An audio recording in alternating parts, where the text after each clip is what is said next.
very warm welcome to our special presentation, the Question Hour show from the Parliament House Complex, the only show where we bring you important unstarred or written questions asked by the members of the upper house during the ongoing session of Parliament and the response given by the government in written format.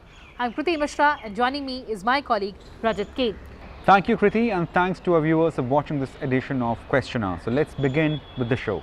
And the first question in this edition is from member B.L. Yadav, and the question pertains to the Ministry of Finance. And Mr. Yadav has inquired about the economic health of banks. For replying to the query, the ministry said with regards to economic revival and banks' health, it's stating that report on trend and progress of banking in India 2018-19. The banking trend report published by Reserve Bank of India in December 2019 observes that health of banking sector hinges around turnaround in macroeconomic conditions. An account regarding economic revival and steps taken in this regard is given in Economic Survey 2019 and 20 in its chapter on the state of economy, which details that having duly recognized financial stresses built up in the economy, Government of India has taken significant steps towards speeding up the insolvency resolution process under the Insolvency and Bankruptcy Code and easing of credit, particularly for the stressed real estate and non-banking financial companies sector, and the impact of critical measures taken to boost investment present green shoots for growth in second half of 2019-20 and 2020-21. Further, an account regarding banks' health and steps taken in this regard is given in RBI's Financial Stability Report published in December 2019, as per which the capital adequacy ratio of scheduled commercial banks has improved significantly from 14.3% in March 2019 to 15.1% in September 2019, following recapitalization of public sector banks by the government. The provision coverage ratio has risen to 61.5% from 60.5% over the same period, implying increasing resilience of the banking sector. And the net non-performing assets ratio has declined, reflecting increased provisioning. Well, moving on, the next question was asked by member S. Muthu Karuppan from Ministry of Health and Family Welfare. The member asked whether it's a fact that according to Central Bureau of Health Intelligence National Health Profile, India has registered an improved sex ratio and a decline in birth and death rates, with non-communicable disease dominating over communicable disease in total disease burden of the country. Well, the government has given a very specific reply to this question, and the government goes on to say that Central Bureau of Health Intelligence compiles a national health profile based on information received from various ministries and departments. The information regarding birth, death, sex ratio, etc. are based on the data given by the Registrar General of India. As per the census conducted by Registrar General of India, the trend in sex ratio has improved to 943 in 2011 from 926 in 1991.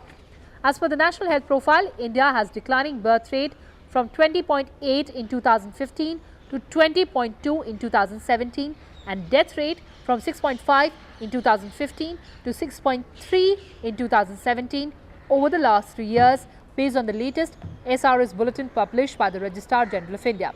The reports are also available online. The disease burden is based on ICMR India State Level Disease Burden Initiative Study Report, India Health of the Nation States, published in November 27.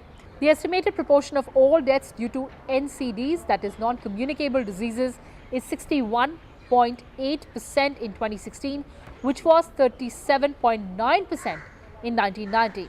Among the different age groups, the proportion of deaths due to NCDs or non-communicable diseases in 40 to 69 years is 73.2%. Moving on to the next question that has been asked by member Parimal Nathwani, and this question is to the Ministry of Tourism. And the member has asked the government whether there is immense potential in promoting rural tourism in India. For answering the query, the ministry said that rural tourism has been identified as one of the niche tourism areas for development in country by Ministry of Tourism. Under the Swadesh Darshan scheme, the ministry is developing theme-based tourist circuits in the country. The rural circuit is one of the 15 thematic circuits identified for development under the scheme. Submission of project proposals by the state government and UTs under the Swadesh Darshan scheme is continuous process. The projects for development under the scheme are identified in consultation with the state government and UT administrations under sanctions, subject to availability of funds, submission of suitable detailed project reports adherence to scheme guidelines and utilization of funds released earlier. Ministry has also instituted a National Tourism Award in category of Best Rural Agri-Plantation Tourism Projects to motivate the stakeholders in tourism sector for implementing such projects. Well, the next question was asked by member K.K. Ragesh from Ministry of Power, and the member asked about total installed and utilized capacity of non-nuclear based power plants and the reason for underutilization of such power plants.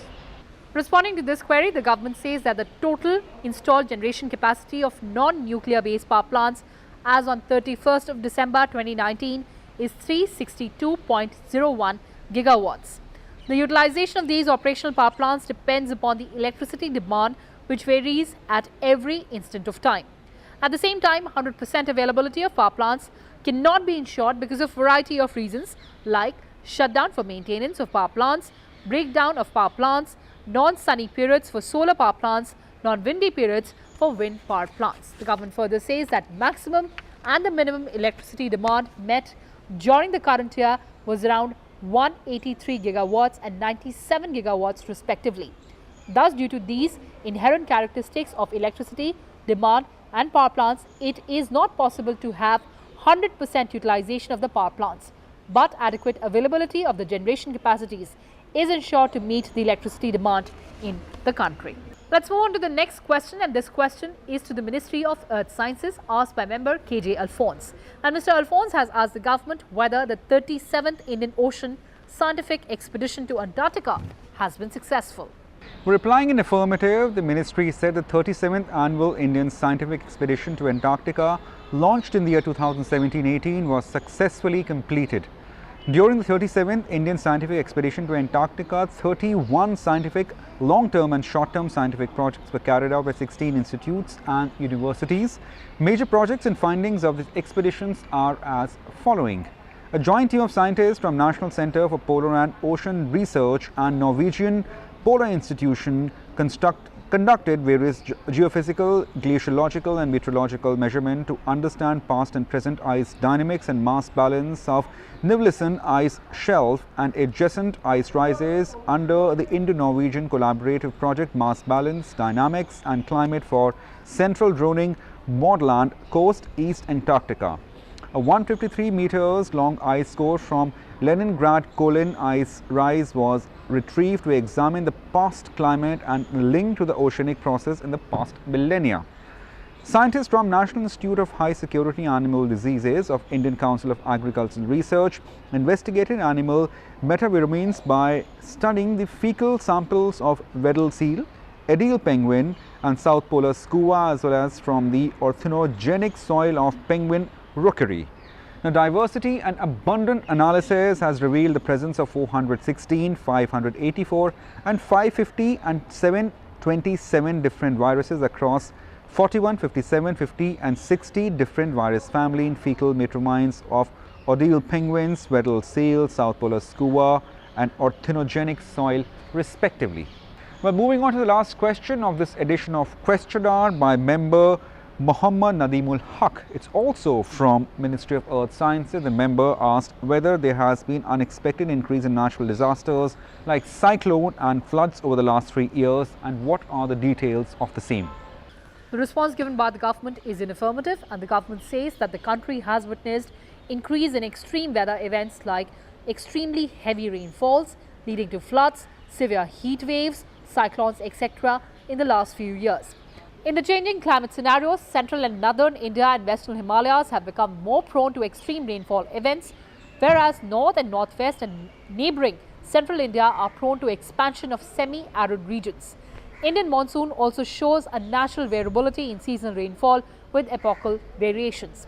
Even though it cannot be termed as a direct cause, but events like heavy rainfall in various parts of the country have possible linkages with global warming, since climate model simulation brings about intensification of extreme precipitation in various parts of the world due to global warming.